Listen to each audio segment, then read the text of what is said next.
Bueno, que han reforzado hasta los hospitales para que nos cuiden y nos curen de la gripe y los catarros. Estoy diciéndolo, que estamos ahora mismo en el pico más alto del año y que hay muchas infecciones y hay muchas personas que se están acatarrando y agripando. Por lo tanto, vamos a ver cómo evitarlo y a lo que nos vamos a enfrentar. Hemos invitado a la doctora Pilar de Lucas. Muy buenos días, doctora. Buenos días. Es presidenta de la SEPAR. La Sociedad Española de Neumología y Cirugía Torácica. El acrónimo efectivamente es SEPAR, aunque parezca un poco raro. Algo entonces vamos a saber, sobre todo los síntomas, ¿no? ¿Qué 3 síntomas son los fundamentales para saber que tenemos gripe o catarro? Pues bueno, en general tenemos... Una infección respiratoria. Sí, tenemos tos, tenemos sensación de malestar general, tenemos mialgias, nos duelen los brazos, las extremidades y tenemos fiebre. Básicamente con estos 3 síntomas, tos, secreción nasal, dolores generalizados y fiebre. Bueno, vamos a centrarnos en tipo de tos, porque muy bien, tenemos unas toses que, no sé... ¿Qué le dice esta tos? Pues esta es la tos típica de una persona joven, como ya se ve que es joven, que probablemente no tiene ninguna patología, ninguna enfermedad pulmonar previa y que tiene la tos seca, tos irritativa de la traqueitis, la inflamación de la tráquea y de la bronquitis. Es parecida, quizás empieza a notarse cierto cansancio muscular, como que ya lleva demasiado tiempo tosiendo, pero sigue siendo una tos seca. Sigue siendo una tos seca. ¿Y esta qué le dice? Uy, esto ya no es tan seco, Mariló. Yo diría que puede llegar a ver lo que llamamos productiva, lo que llamamos un poquito de expectoración, en fin, no vamos a entrar en más detalles. Podría ser la tos de un fumador, que seguramente no lo eres, pero podría serlo. Sí, lo eres, bien, es así. En fin, hablemos entonces, ¿verdad, Pilar y Jania? Tenemos ahí el equipo trabajando, aquí todo mi equipo médico. En bloque, ¿eh? Estáis en bloque. Estamos ahí... No, lo acepto encantado. Intentando convencer de que lo dejes. Es que además hay que hablar de la mucosidad. Es verdad que unas veces las toses son secas, otras te dicen muchas cosas. Aquí tenemos que hablar de la mucosidad, que es importante. ¿Por qué se genera esa mucosidad y qué le delata a los especialistas? Bueno, en realidad mucosidad generamos continuamente y es fisiológico, es decir, no es anormal, simplemente que la cantidad es muy pequeña y entonces no nos damos cuenta. O sea, se produce y se reabsorbe espontáneamente. Y tanto a nivel de las vías respiratorias altas, nariz, faringe, laringe, como ya bronquios y tráquea. ¿Qué ocurre? Que cuando hay una inflamación del tipo que sea, por un virus, por una bacteria, en el caso de la nariz, la rinitis, pues por alergia, esa mucosidad es excesiva. Claro, la mucosidad, a ver, ¿dónde se origina? Porque normalmente limpiamos las fosas nasales, pero es verdad que se acumula mucho también en el pecho en función de la complicación del catarro, de la gripe. Claro, bueno, mucosidad se origina en las vías respiratorias. Hay unas glándulas que la producen y cuando hay una inflamación se produce demasiada mucosidad. La glándula produce una mucosidad. ¿Qué función excesiva tiene la protección para que no nos protegernos? Claro, ¿no? sí, es fisiológico y nos protege hasta que se convierte en excesiva, ya no la podemos eliminar bien, la eliminamos mucho y encima no la eliminamos bien y generalmente está lo que llamamos colonizada, es decir, han aparecido en esa mucosidad unos elementos que son anómalos, que son bacterias, cuando es una infección. Mucosidad, claro, hay que acabar con ella porque eso nos perjudica. Esto hay que acabar con ella. ¿Este exceso de mucosidad genera la alta temperatura, la fiebre o no? No. La alta temperatura refleja que ya la inflamación ha afectado un poco a todo nuestro organismo. Todo esto empieza con las vías respiratorias, lógicamente, normalmente son virus, sea el de la gripe, sean virus del resfriado común, pero cuando se produce ya una respuesta de todo nuestro organismo para defendernos, se produce una inflamación ya generalizada, que es una respuesta de defensa. Y esto es lo que da lugar a la fiebre. No exacta, podemos tener mucosidad y no tener fiebre. Cuando realmente somos capaces de superarlo con los mecanismos de defensa locales, no llegamos a tener fiebre. Bueno, ¿es preocupante el tenerla? Bueno, ya sé que es preocupante tenerla alta, pero en fin, ¿por qué se origina la fiebre? Ya digo, porque hay una inflamación excesiva y generalizada del organismo. Preocupante, traduce que tenemos una enfermedad y que debemos tratarla. ¿Delata infección? Delata en general. También puede haber fiebre de causas no infecciosas, pero en el contexto en el que estamos hablando, en esta situación actual de infecciones respiratorias, delata infección. Y hay que tratar la infección de la forma adecuada y bajará la fiebre. Bueno, doctora De Lucas, que tenemos unas cositas que hacer. Hablamos ahora y abrimos consulta. Hemos hecho un esbozo de lo que vamos a hablar luego con detalle para prevenir la gripe, las infecciones respiratorias. Quienes las tengan, pues tratarlas y que estén tranquilitos, porque ya sabemos que la gripe se cura con 7 días o una semana. Efectivamente. Es así. Bueno, cositas que tenemos pendientes. Importante, hoy a lo largo, doctora, se le interrumpo el discurso, discúlpeme, pero tenemos que conocer a quien nos va a representar en el Festival de Eurovisión. Ahora mismo en Torre España se está preparando una rueda de prensa de la que nosotros estamos pendientes. No se preocupen, porque en el momento en el que el responsable lo diga públicamente se lo haremos saber, ¿de acuerdo? Y también tenemos que estar pendientes de las noticias que decíamos antes. Quiero que escuchen un trocito de la novena de Beethoven, ¿no? A ver si lo podemos escuchar.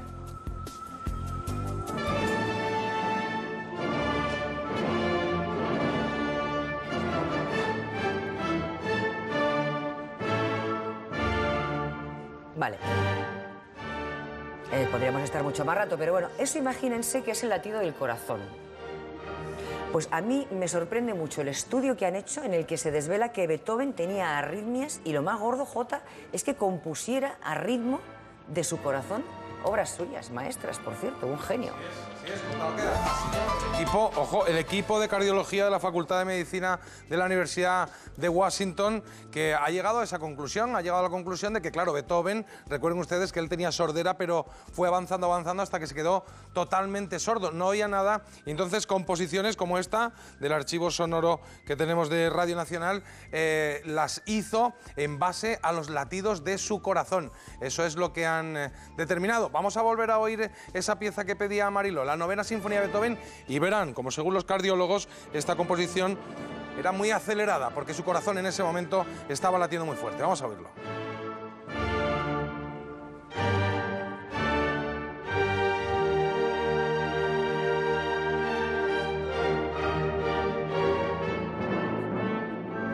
Pero ojo, que el estudio o la comprobación que han hecho va mucho más allá y tiene que ver con este disco, esta obra que tenemos aquí también del Archivo Radio Televisión Española, el Opus 130 para cuarteto de cuerda en el movimiento de cavatina.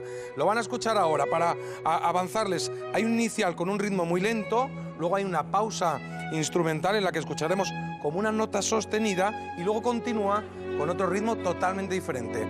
Compruébenlo. En la primera parte.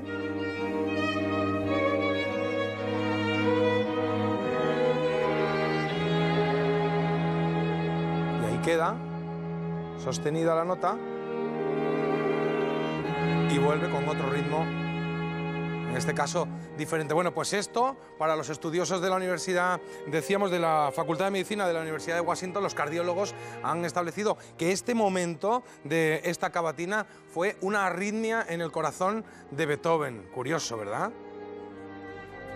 Os digo que sí, es curioso.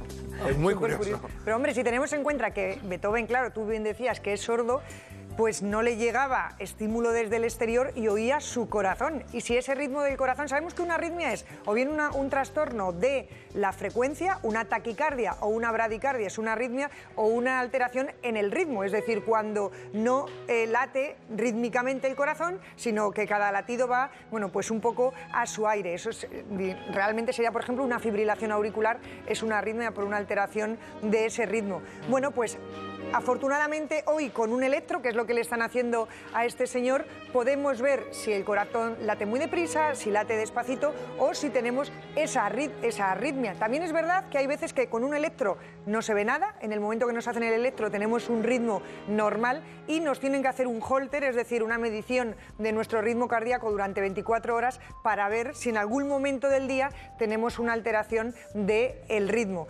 Y la mayoría de las veces esa alteración del ritmo puede ser porque tengamos alteración en nuestras válvulas y eso se diagnostica con un ecocardiograma.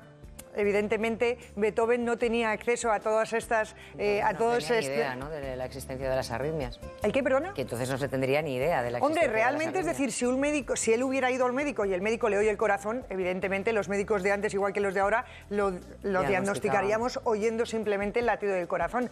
Pero aquí hay que hacer simplemente una advertencia, que hay mucha gente que a día de hoy, en el siglo en el que estamos, que no es el de Beethoven, tienen arritmias y no lo saben. Por tanto, si tienen algún tipo de sintomatología como cansancio o se nota en el corazón, cuando el corazón no nos lo tenemos que... El corazón se suele notar con mucha facilidad. Sí, claro. Tiqui, tiqui, tiqui, tiqui.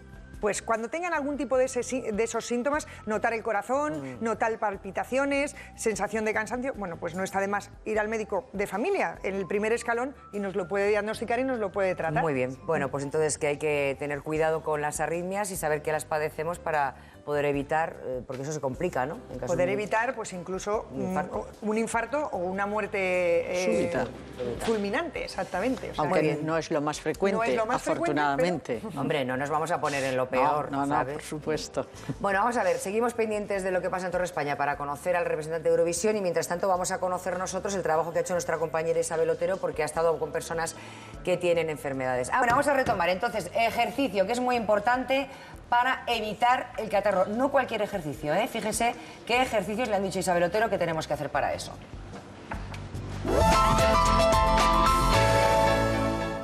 Enero, frío, guantes, es la época de la gripe y según las estadísticas, el 15% de los españoles la cogerá. Sus síntomas la confunden con el catarro, pero la gran diferencia está en la fiebre.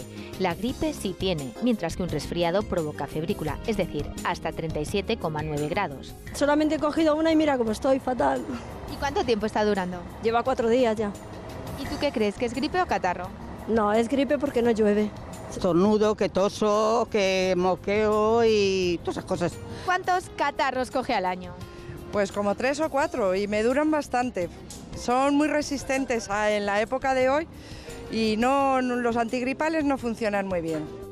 Hoy gran parte de la población está tosiendo, lo que supone un verdadero problema cuando existe una enfermedad pulmonar.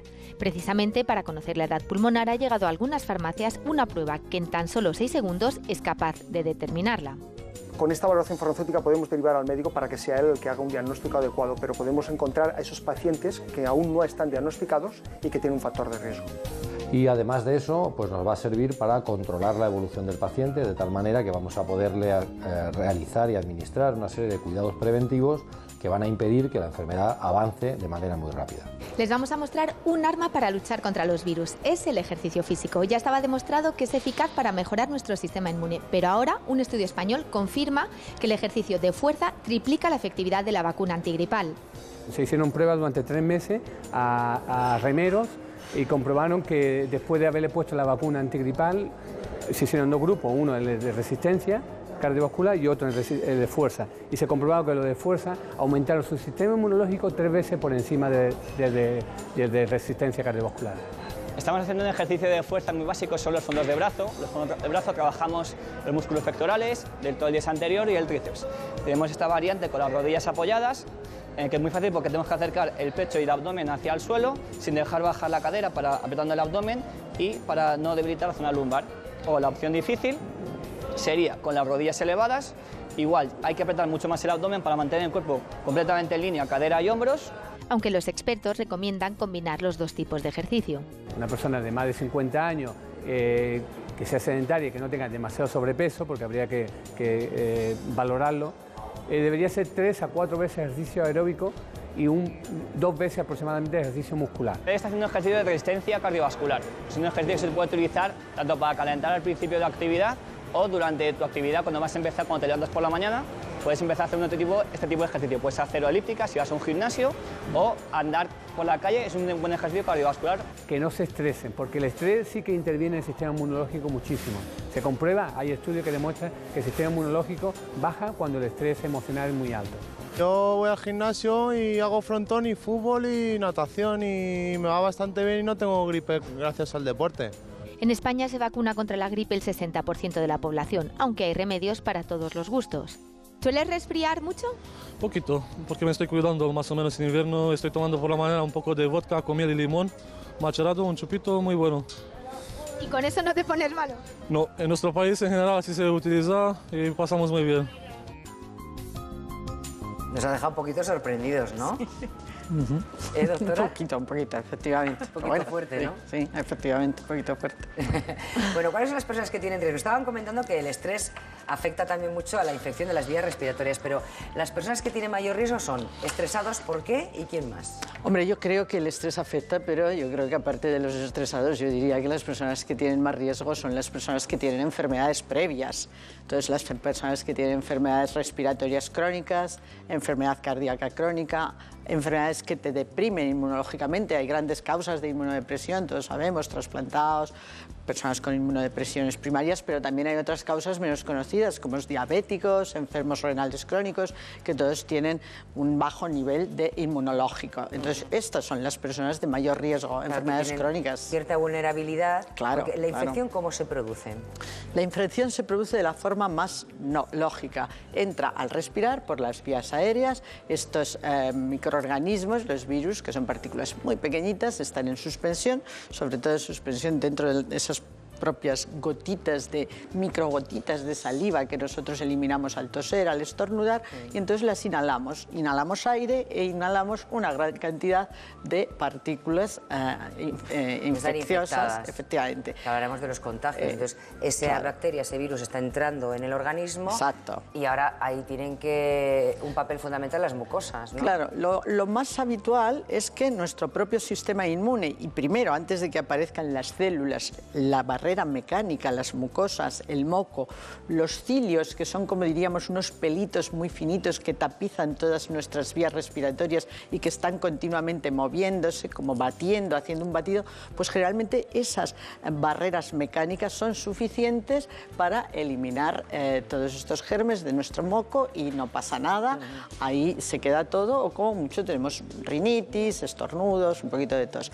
Cuando esto no es así, ya se produce la infección más generalizada con todos los síntomas que ya antes hemos mencionado. Claro, pero hemos hablado de un virus que entra por las fosas nasales, en este caso por la boca, que son las vías respiratorias, la mucosa no ha podido pararlo del todo y entonces eso ya continúa yendo hacia abajo. Llega a la tráquea, llega a los bronquios y cuando ya están llegando allí, pues ya sí que se puede producir una reacción inflamatoria, que es lo que hace que ya se disemine por el resto del organismo. El virus ha entrado aquí y estamos hablando de tráquea, bronquios y pulmones. Aquí es donde se genera la infección. Vamos a ver, normalmente, afortunadamente, cuando llegaría al pulmón, que sería ya la neumonía o pulmonía, la neumonía vírica, afortunadamente esto es excepcional, aparece en muy pocas ocasiones en personas de riesgo y de alto riesgo y no llega a producirse infección pulmonar. Suele estar restringido a bronquios, vías aéreas. Bueno, hay muchísimas personas. Luego vemos el mapa de España cómo está de epidemias, de zonas afectadas más y menos por gripe y por catarros.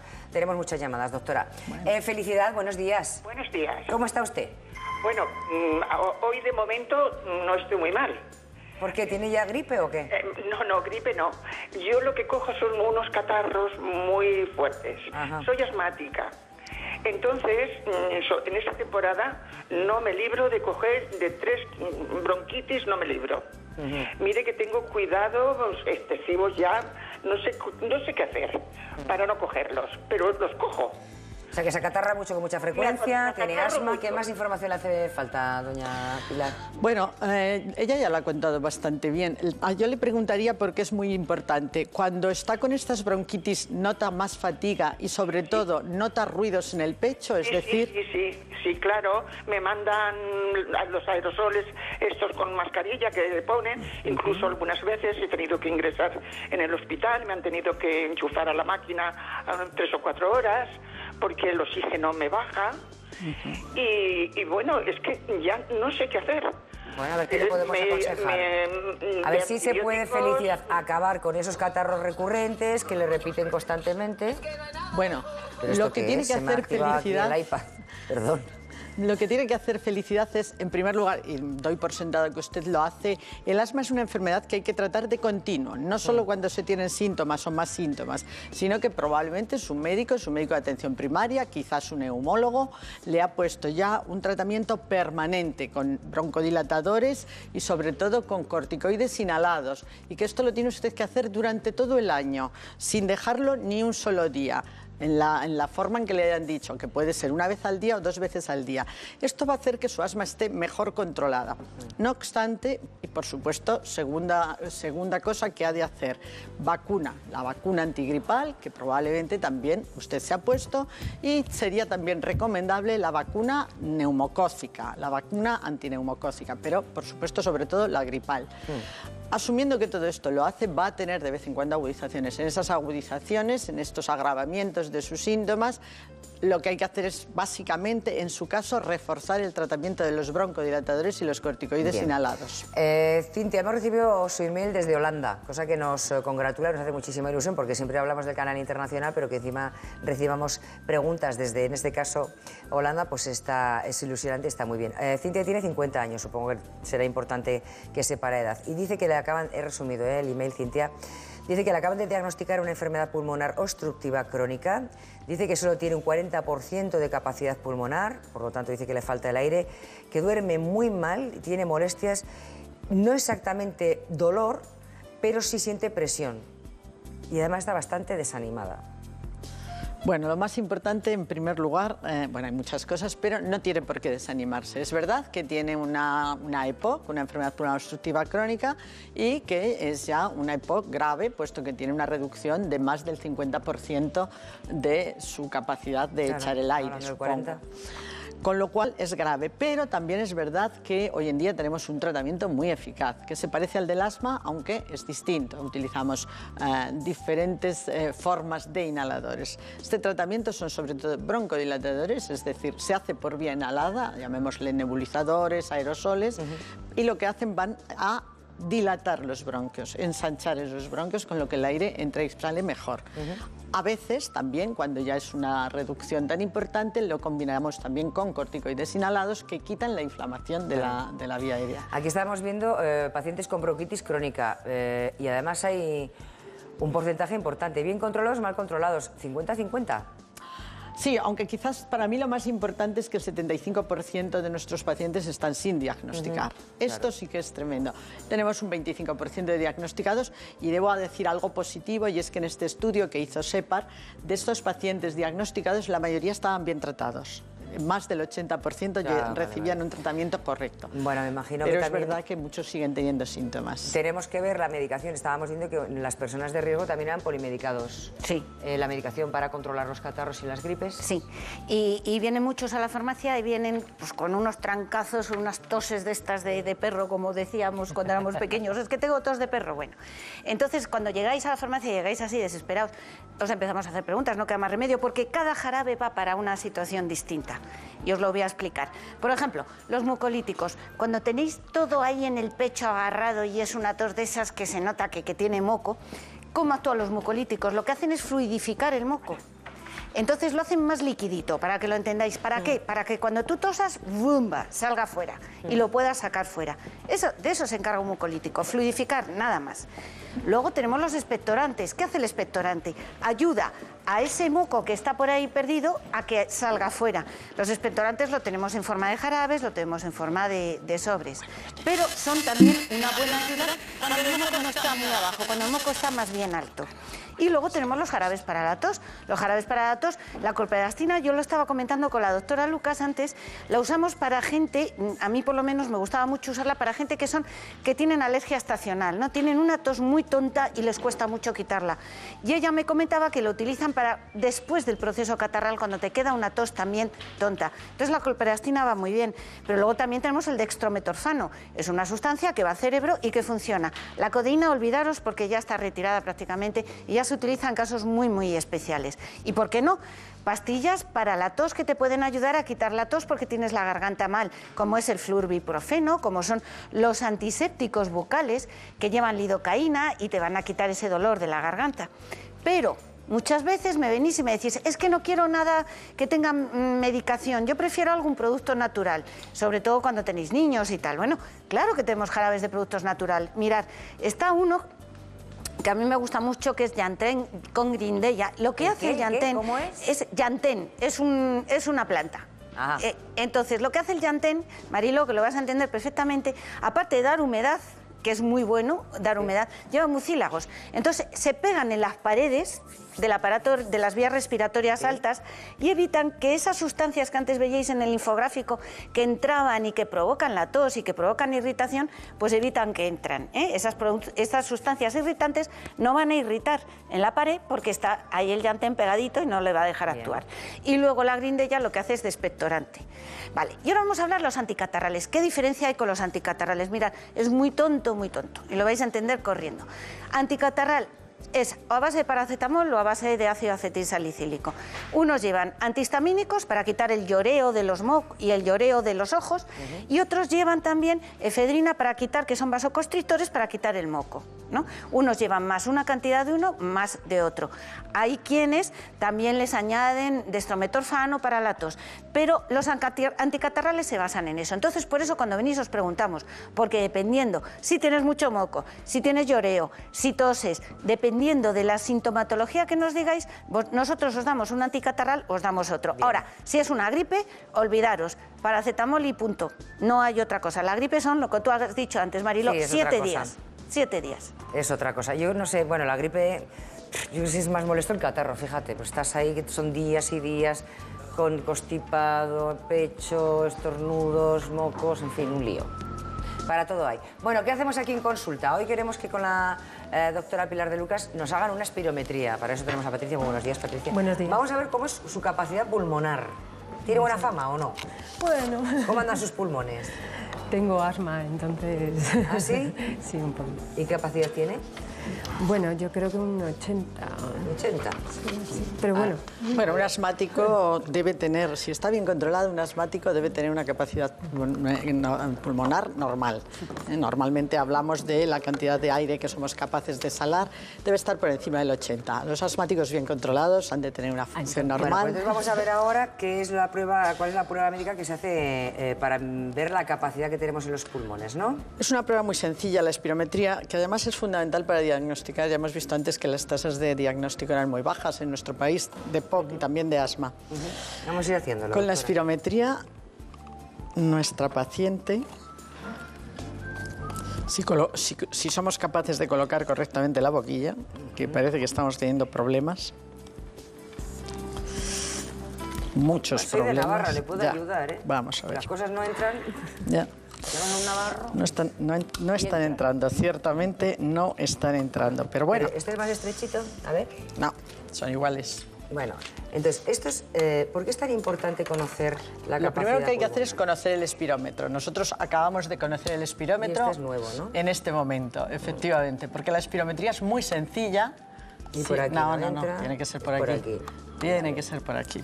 Es que hay aquí una cosita blanca. Sí. Y no entra. Vamos allá. Ahora. Está saliendo. Vamos a ver si entra. Pues no ha entrado, ¿eh? Se ha ido para atrás. Es como secador de pelo. Vamos a intentarlo. Bueno, vamos a intentar cómo sería la maniobra. Si es Navarra, entra. Mala manera, pero... Ha de respirar. Tapamos la nariz. Le decimos a nuestra paciente que respire tranquilamente. Después, por la boca, ¿no? Por la boca. Todo. Primero normal, luego hace una inspiración máxima y a continuación echa todo el aire, expulsa todo ese aire con todas sus fuerzas y hasta que realmente no le queda más aire. Vamos allá, venga. Vamos a respirar. Respira normal. Yo me contagio también. A ver. Vamos a ver, respira normal. Pero se está muriendo, ¿eh? Se está muriendo porque no está saliendo. Ya he dicho que no está registrando el espirómetro. Claro. Pero vamos a ver esto. A ver, vamos a ver. Esto aquí. Vamos a ver. Entra porque yo me llamo María de los Dolores Leonor. Que sí entra, ya te digo yo que sí entra. No tanto es así. Vamos a ver. Venga. Inicio de maniobra. Venga. Echa todo el aire. No ha salido.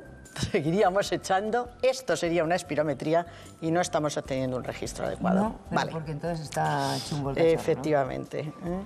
Bueno, pero bueno, la respiración es esa. Ya está. Y entonces hay esos parámetros, porque antes era lo de las bolitas. ¿Y de las bolitas hemos pasado a esto? No, las bolitas no tienen nada que ver con esto. Estamos intentando hacer una, no obstante. Bueno, pero que si no puede, no puede. No hay no podemos estar toda la mañana con esto. No podemos estar toda la mañana con esto. No. El espirómetro, que sería este, y que no habíamos comprobado y que lógicamente no ha funcionado como era de prever, porque estas cosas son así. Bueno, entonces eso le dice la capacidad que tiene, porque a la hora de expulsar el aire, efectivamente, ¿qué cifras le salen? A la hora de expulsar el aire tendríamos que tener que ha sido capaz de echar el aire en un 80%, mínimo. Lo ideal es que lo eche en un 100%. Y sobre todo que lo ha echado de la forma adecuada, es decir, a la velocidad correcta y de la forma correcta. Pero la aspiración es como muy cortita, ¿no? O sea, que ahí ya mide la velocidad, la potencia. No, tiene que prolongarlo. Es la única particularidad que tiene. Ya la hemos visto que ya lo ha prolongado durante muchísimo tiempo. Ha hecho una inhalación completa, ha hecho una exhalación completa. Y a partir del resultado de la espirometría, vemos dos cosas. Una, la cantidad de aire. Y otra, cómo entra y sale, porque probablemente todos vamos a ser capaces de echar todo el aire, pero vamos a tardar mucho. Una persona normal, lo lógico es que en el primer segundo de la expiración sea capaz de echar más del 70% de toda la cantidad de aire total. ¿Es recomendable hacer esa espirometría para ver la capacidad pulmonar? Es muy sencilla, O sea, el hecho de que aquí el espirómetro no haya funcionado porque era un espirómetro que acabábamos de Bueno, vamos a ver los alimentos, doctora no Bellón, que enseguida nos vamos a ir a un mercado a ver cuáles son las frutas y las verduritas de temporada que nos recomendaréis más o menos para comer. ¿Y qué alimento sería bueno entonces para evitar la infección respiratoria o tratarla, no sé? Pues mira, sobre todo, no tanto para evitar, pero sí cuando ya tenemos esa infección respiratoria, no tiene que faltar en nuestra cesta de la compra una raíz, en concreto la raíz del jengibre, que es lo que yo tengo aquí troceadito. El jengibre tiene muchas propiedades, no solo nutricionales, sino también medicinales, y realmente nos sirve para tratar la tos, es un antitusivo natural, nos sirve para tratar la mucosidad porque facilita la eliminación de esa mucosidad por parte del bronquio, y además nos sirve también para tratar, por ejemplo, problemas intestinales debidos a bacterias como la Escherichia coli o incluso la salmonela. ¿Cómo tomamos ese jengibre? O bien fresco o congelado, lo troceamos, lo ponemos en 3 o 4 tazas de agua que esté hirviendo y lo dejamos hervir durante 5 o 10 minutos. Es decir, es como si nos estuviéramos preparando un té de jengibre. Luego le vamos a añadir un poquito de miel, que sabemos... El problema, o sea, añadimos la miel porque el jengibre es un poco, tiene un sabor fuerte, por tanto, si solo tomamos ese té de jengibre sin echar algo que le calme ese amargor, bueno, pues hay a mucha gente que no le gusta. Echamos miel, que sabemos que es el endulzante más natural que hay, y le podemos echar también un poquito de pimienta de cayena, un poquito solo, en función de lo que os guste el picante, echaréis más cantidad o menos, porque lo picante, la pimienta de cayena es una de las más picantes que hay, también facilita la eliminación de la mucosidad.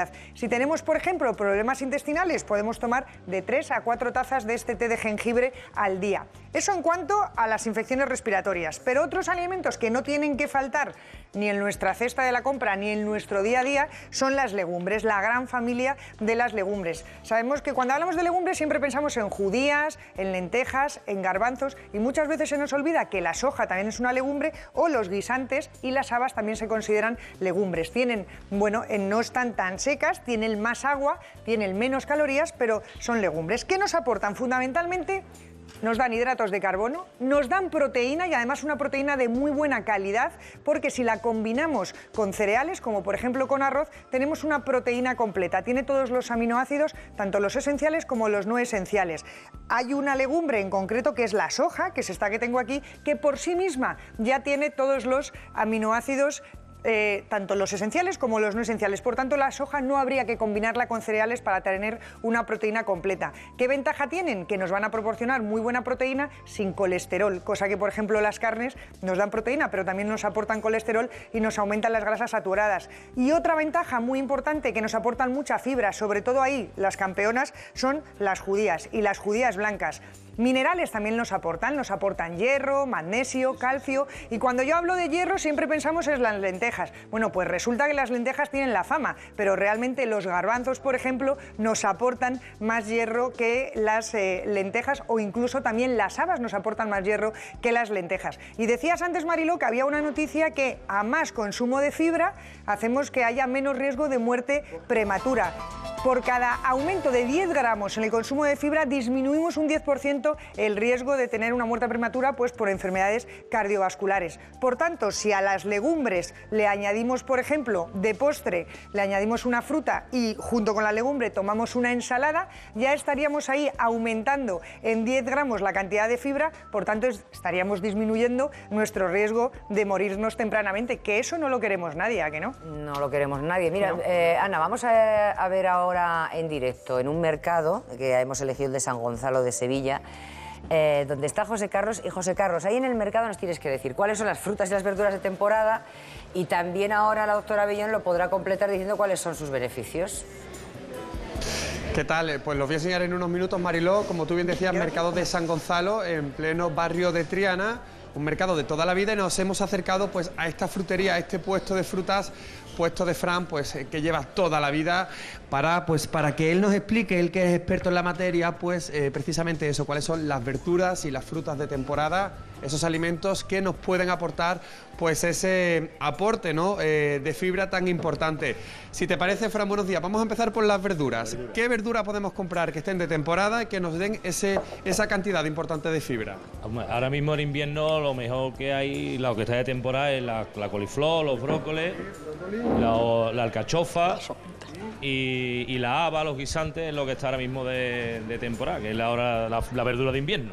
La haba, que puede ser entera. Entera, hay quien la come con la cascarita, o ya se desgrana y se come nada más que el granito. Esos son los de temporada, los recomendados. Que está ahora mismo en temporada, que la además, verdura de invierno.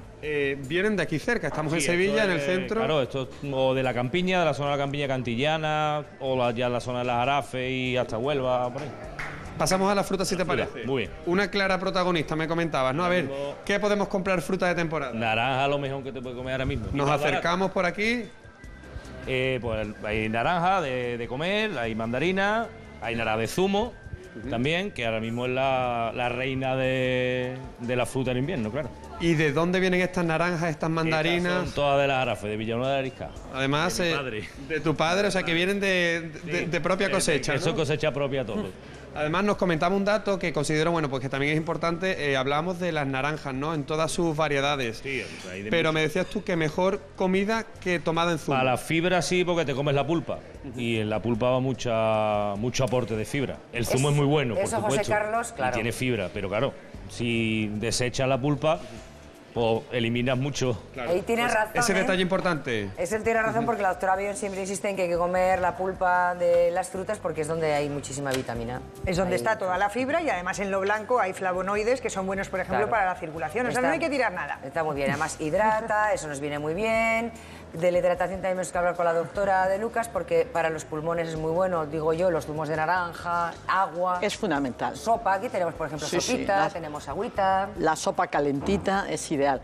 Realmente lo primero que hay que hacer es, sobre todo cuando estamos con estos problemas, resfriados comunes, gripe, es una buena hidratación. Ingesta de líquidos abundantes, porque zumos. Arrastra todo, lo limpia todo. Más que más que arrastrar todo, no. Lo que pasa es que nos ayuda a arrastrar, sí, pero hacia afuera. Es decir, tenemos moco, porque el moco se produce, y lo que nos interesa es que ese moco sea fluido y que salga con facilidad, que cuando la gente tose lo expectore fácilmente. Y eso se consigue con un buen estado de hidratación. Nuestras mucosas tienen que estar bien hidratadas. O sea, mejoran las defensas. Agua, pero también la hidratación, por ejemplo, tenemos una sopita, sí, sin duda. Caldos, leche, zumos, por supuesto. Naturales, sobre todo, también. Zumos naturales, por descontado. Zumo de naranja, esas naranjas magníficas que hemos visto. ¿Qué remedios es el primer remedio. Farmacia, Pilar, cariño? Pues unos poquitos. Hay unos poquitos. Pues para aumentar las defensas, vamos a empezar por ahí. ¿Te parece que ayer decías, y estuvimos hablando de estas personas, la llamada que hemos tenido, que no paran de acatarrarse, ¿no? Yo os recomiendo que empecéis por una equinacia. Bueno, pues de pronto haceros una analítica y a ver si está todo bien. Y si todo está correcto, empezar por la equinacia. La equinacia viene de la raíz de la equinacia, ¿vale? Lo que hace es aumentar el sistema inmunológico. Es como una profilaxis para para prepararte para el invierno. Y por cierto, hablando de la equinacia, Marilo, tenemos un buzón que viene, Lola, de Murcia, que nos pregunta que tiene su hijo, 13 años, y es celíaco, que si puede tomar la equinacia. Entonces yo te digo, sí, Lola, perfectamente la puede tomar, porque mira, vamos a empezar con la edad. La equinacia no la recomiendan a niños menores de 12 años, pero no por nada, sino porque no hay estudios, y si no hay estudios, no está permitido por la Agencia del Medicamento poner que se puede dar en niños. Entonces ellos tienen la obligación de cumplir la ley y ponen que niños mayores de 12 años. Y por otro lado, si de verdad, por ejemplo, este que yo tengo aquí no lleva en el excipiente nada que pueda ser malo para una persona celíaca. Entonces lo que tenéis que mirar son el excipiente, porque si el excipiente llevara algo de lo que fuera, harinas o cualquier cosa que no es bueno para los celíacos, es obligada, lo tendrían que decir, ¿eh? Mirar bien las etiquetas. Y luego tenemos el própolis. El propóleo, ¿qué es el propóleo? La sustancia... Claro, es una sustancia que utilizan las abejas para el panel, para evitar, para reponer. Es antiinflamatoria, es antibiótica, es antiséptica, sirve para todo. Entonces, ¿qué pasa con el própolis? Que viene muy bien para las gargantas. Ahora que ha venido una infección bastante grande de gargantas, lo tenéis en cápsulas, lo tenéis en pastillas chupadas, lo tenéis en spray. Hay de todas formas de própolis. Y encima sí que se lo podéis dar a niños. Pero os voy a dar un remedio casero. Ah, vale. Tú, por ejemplo, dices, oye, que me estoy quedando... Que ha dicho el muchacho este que habla con Isabel Otero. Exacto. Además, ha venido muy bien. Un vaso de vodka todas las mañanas que no ve. Bueno, pues vamos a sustituir el vodka por agua. Sí. Bien, y entonces al agua le vamos a añadir... Que tiene la misma el zumo, cara. que tiene la misma, más o menos. Vamos a añadirle el zumo de un limón y vamos a añadirle bicarbonato, un poquito de bicarbonato. Haces gárgaras con un poquito, poquito de bicarbonato y el zumo de limón. El limón es un antiséptico. Y de verdad que ya verás cómo te mejora la garganta, ¿eh? Hay veces que te quedas con la garganta cero y no puedes hablar. Hazme esto. ¿Cuánto de bicarbonato para esa cantidad de agua? Una cucharita pequeña. ¿De café? De café. De las chiquititas. De las chiquititas. ¿Y el limón? Lo mueves y el limón un chorritín. Un chorrito. Y haces gárgaras. Bien. Y de verdad, mano santa, porque ayuda a cicatrizar esas heridas que puedes tener en la garganta. También tenemos el tomillo, que te puede ayudar. Y luego también tenemos la miel, que decía antes la doctora Bellón, que puede ayudar. Y ¿cómo entran los catarros? Muchas veces por las manos. No nos lavamos las manos lo suficiente. Hay veces que no puedes, pues no tienes un baño cerca. Pues tenemos estos geles que son hidroalcohólicos, que vienen fenomenal, plaf, plaf, y te limpias así la mano y evitas una sobreinfección. Yo todavía sigo con esa curiosidad y ese misterio por resolver de qué tienen para lavarte las manos sin pasar por debajo del agua. Alcohol. Alcohol. Son geles hidroalcohólicos, no es otra cosa. En los hay farmacias que lo formulan, ¿eh? O sea, que lo puedes pedir que te lo formule y te lo hace. Sí, va bien. Bueno, vamos a ver, es página web. ¿Nos recomienda su página web, doctora? Evidentemente, no. A ver, vamos a verla y que nos podemos encontrar en separ.es. Bien, información. Bueno, quizás lo más importante es la información que encontramos para pacientes. Suele estar arriba, hay una serie de pestañitas, hay muchas, o sea, tenemos en la página web de SEPAR, tenemos unos apartados que son básicamente para profesionales. Aquí tenemos investigación, formación, congresos, biblioteca, pacientes, solidaridad, prensa, contactar con socios. Ahí tenemos pacientes y si vamos a esa pestaña de pacientes, vamos a encontrar muchísimas guías, muchísimas recomendaciones. Por ejemplo, esta también la encontraríamos, asma y embarazo, lo encontraríamos también en pacientes. Bien. Vamos a encontrar guías para manejar las enfermedades, el asma, la EPOC, las neumonías y un montón de realmente cosas muy interesantes. Recomendado separ.es y ya está. Bueno, pues doctora, muchísimas gracias.